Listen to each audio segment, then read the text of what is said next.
Chers amis et abonnés, bonjour. Voici ma 5e vidéo sur YouTube. Aujourd'hui, je vais encore vous parler de la grande pyramide de Gizeh, construite sous le règne de Khéops.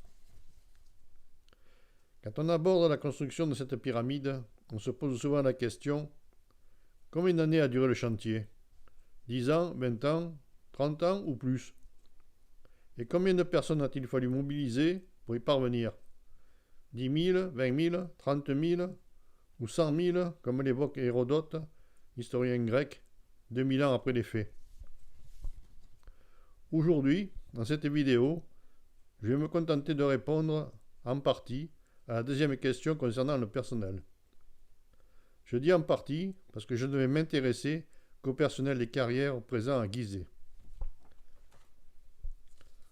Pour pouvoir répondre à cette question, il faut déterminer le nombre de blocs qu'il a fallu extraire pour bâtir la pyramide. Calculons déjà son volume. Avec une base carrée de 230,3 mètres de côté, une pente de 14 onzièmes, la hauteur atteint 146,6 mètres et le volume est de 2 592 000 mètres cubes. Mais cette pyramide n'est pas entièrement construite avec des blocs issus des carrières de Gizeh. Il convient de retirer d'abord le revêtement extérieur, environ 5% en calcaire blanc de Toura, soit 130 000 mètres cubes. Ensuite, le noyau rocheux conservé par les architectes au centre de la base. Celui-ci est visible à deux endroits dans la pyramide. Au niveau des blocs bouchons, il atteint 5,50 m. En bordure de la grotte, il est mesuré à 7 mètres. D'après les archéologues, le volume du noyau rocheux est de l'ordre de 162 000 mètres cubes. En conclusion, le volume des blocs en calcaire de Gizeh est de 2 300 000 mètres cubes. Si on fait l'hypothèse que chaque bloc a un volume de 1 mètre cube, c'est au total pas moins de 2 300 000 blocs que les carriers de Gizeh ont extraits des carrières locales. Maintenant, comment déterminer le nombre de personnes dédiées à cette tâche? Si on connaît le temps qu'il faut pour extraire un bloc de 1 mètre cube, il est facile de calculer le personnel nécessaire. La réponse nous est fournie par une mission archéologique qui travaille depuis 2011 au Wadi El Jarf. Dans cette zone, un complexe portuaire datant de la 4e dynastie, celle de Khéops, a fait l'objet de fouilles poussées. Les premières installations datent de Snéfrou, mais c'est Khéops qui l'a aménagé pour le rendre opérationnel. Un port artificiel a été construit en bordure du golfe de Suez et 32 galeries ont été creusées dans la roche pour abriter les bateaux. Les galeries étaient bouchées avec des blocs calcaires extraits sur place. L'occupation de ce complexe s'est arrêtée à la mort de Khéops. De fait, ce complexe a été oublié pendant plusieurs millénaires. Il n'a jamais été pillé, d'où les découvertes récentes. Les fouilles menées ont permis de localiser la carrière et de trouver des outils utilisés par les carriers au temps de Khéops. Il s'agit de burins en cuivre, de maillets en bois, de cordes et de pics en pierre dure. Dans la carrière, des blocs en cours d'extraction ont été abandonnés, ce qui a permis aux archéologues de comprendre la façon de procéder des anciens. Ces travaux ont fait l'objet d'une publication dans The Ancient Egyptian Architecture en 2020, sous le titre « L'extraction des blocs en calcaire à l'Ancien Empire ». Une expérimentation au Wadi El Jarf. Les auteurs sont Franck Burgos et Emmanuel Larose. Des fragments de papyrus ont également été trouvés à l'entrée des galeries G1 et G2. Pierre Talley les a traduits dans son ouvrage « Les papyrus de la mer Rouge 1 », le journal de Merer. L'idée des archéologues était d'extraire un bloc de calcaire en utilisant les méthodes et les outils utilisés par les Égyptiens de la 4e dynastie. Pour cela, après pas mal de difficultés, Des burins en cuivre semblables à se trouver sur place ont été forgés. Des maillets en bois en hêtre ont été tournés au Caire. Il ne restait plus qu'à faire le travail. Celui-ci a consisté à extraire un bloc de 1 mètre cube situé en front de taille en utilisant la méthode du défermage. L'opération de défermage consiste à creuser 3 tranchées verticales de 0,50 m de large autour du bloc. Le volume de gravat dégagé est de 2 mètres cubes, soit le double du volume du bloc. L'opération a duré 4 jours de 6 heures, avec 4 personnes, plus un jour supplémentaire pour détacher le bloc en partie basse.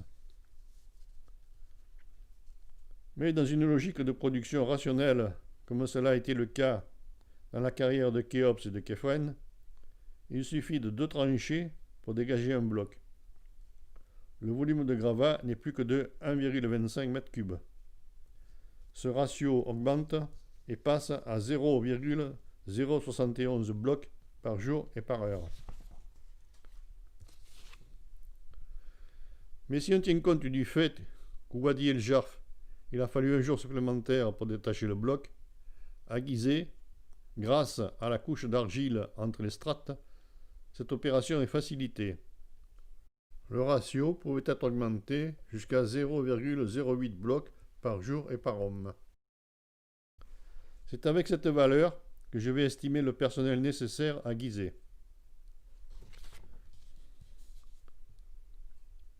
Avant de poursuivre, je voudrais faire une remarque. Cette expérimentation a permis de démontrer 2 faits très importants. En premier, l'apport d'eau en ramollissant la roche facilite l'extraction. Les fragments détachés sont plus gros.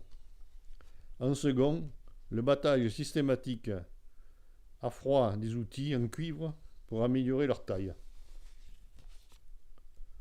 Mais 2 paramètres sont encore méconnus.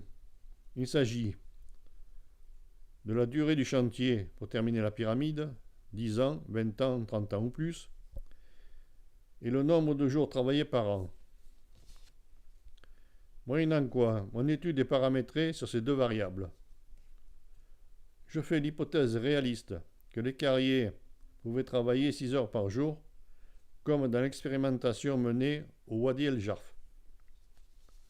Tout calcul fait, le tableau suivant donne, en fonction de la durée du chantier et du nombre de jours travaillés par an, le nombre de blocs à extraire par jour et le personnel nécessaire pour faire ce travail.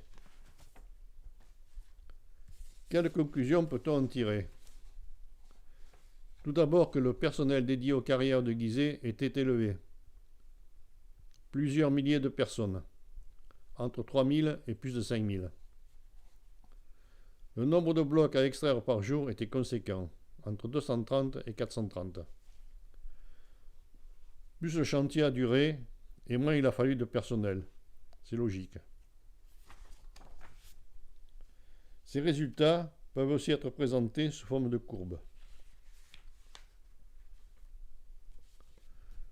N'oublions pas quand même ceux qui ont œuvré à Toura pour extraire les blocs de revêtement transportés par bateau sur le Nil. L'effectif estimé est entre 200 et 300 personnes. Et ceux qui, à Assouan, ont arraché ces blocs de granit de 70 tonnes pour construire la chambre du roi. Les marins ont dû en chier pour les charger sur les bateaux et les amener jusqu'à Gizeh. Mais à Assouan, ils avaient du temps, puisque les dalles et les poutres en granit étaient destinées uniquement à la chambre du roi, située à 43 mètres de haut. Pour que la construction atteigne 43 mètres de haut, il a fallu plus de 10 ans de chantier. Et pendant cette longue période, les carriers ont eu le temps d'extraire et de polir à volonté les blocs de granit. L'effectif estimé est entre 100 et 200 personnes. J'espère que ma vidéo vous a plu.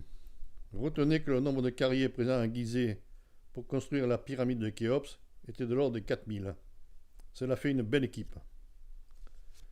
Dans la prochaine vidéo, je vous expliquerai comment les blocs étaient amenés sur les carrières au chantier et quel personnel de tireurs a été nécessaire. Je vous dis à bientôt dans une prochaine vidéo. Ciao ciao. Jean Transen, ingénieur arts et métiers. Novembre 2020.